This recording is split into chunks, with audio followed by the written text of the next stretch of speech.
Chớp mắt đã 30 rồi, lần cuối mình ngồi với nhau từ khi nào mà bạn phải trở lại. Với loài người này rất vội, em ơi cứ sống sao cho mình thấy vui. Sống như ta chưa từng được sống, cầm bàn tay nhau đi qua đêm dài.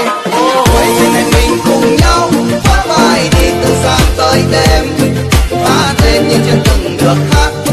Vui này thôi ai biết mai sau. Em ơi đời loài người này ngắn lắm, cứ chỉ ai ôm hết âu lo. Sống như ta chưa từng được sống, cầm bàn tay nhau đi qua đêm dài. Em ơi dù cho mai này có ra sao thì em hãy nhớ bao nhiêu sầu lo sẽ qua màu.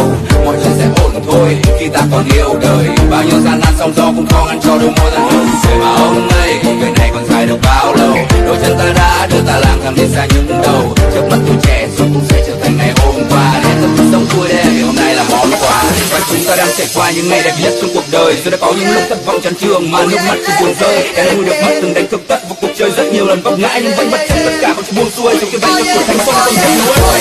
Mình cùng nhau thoát vai đi từ sáng tới đêm, hát lên như chưa từng được hát. Vui này thôi ai biết mai sau. Đời lời này ngắn lắm, cứ chỉ ai ôm hết âu lo. Sống như ta chưa từng được sống, cầm bàn tay nhau đi qua đêm dài.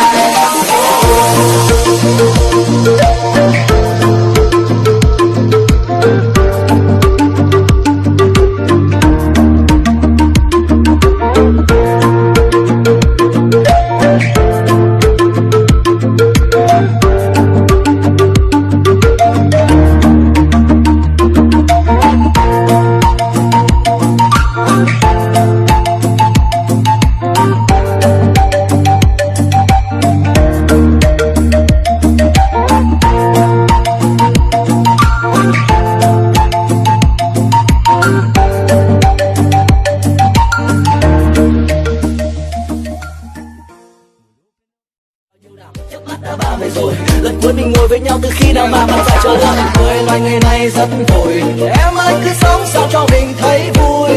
Sống như ta chưa từng được sống, cầm bàn tay nhau đi qua đêm dài. Ôi ngày này mình cùng nhau thoát vai đi từ sáng tới đêm, hát lên nhưng chưa từng được hát. Vui này thôi ai biết mai sau. Em ơi đời loài người này ngắn lắm, cứ chỉ ai ôm hết âu lo. Sống như ta chưa từng được sống, cầm bàn tay nhau đi qua đêm dài.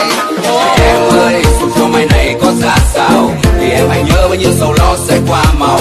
Mọi chuyện sẽ ổn thôi khi ta còn yêu đời. Bao nhiêu gian nan sóng gió cũng khó ngăn cho đôi môi tan hương. Rồi mà ông ơi cuộc đời này còn dài được bao lâu. Đôi chân ta đã đưa ta lang thang đi xa những đầu. Trước mắt tuổi trẻ rồi cũng sẽ trở thành ngày hôm qua. Để tập cuộc sống vui đêm vì hôm nay là món quà. Và chúng ta đang trải qua những ngày đẹp nhất trong cuộc đời. Rồi đã có những lúc thất vọng chán trường mà nước mắt cũng buồn rơi. Em vui được mất từng đánh thực tất vào cuộc chơi rất nhiều lần vấp ngã nhưng vẫn bất chấp tất cả vẫn buông xuôi. Trong cái vách của thành công không thể nuối. Mình cùng nhau thoát vai đi từ sáng tới đêm, hát lên như chưa từng được hát. Vui này thôi ai biết mai sau. Đời lời này ngắn lắm, cứ chỉ ai ôm hết âu lo. Sống như ta chưa từng được sống, cầm bàn tay nhau đi qua đêm dài.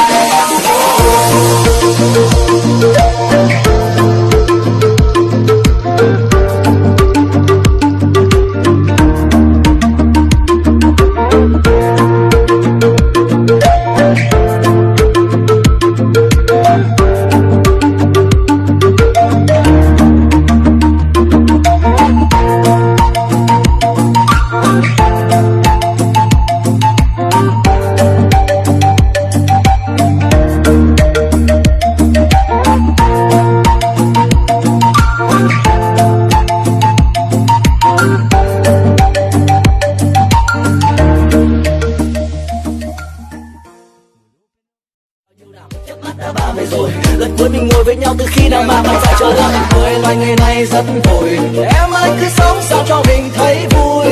Sống như ta chưa từng được sống, cầm bàn tay nhau đi qua đêm dài. Ôi ngày này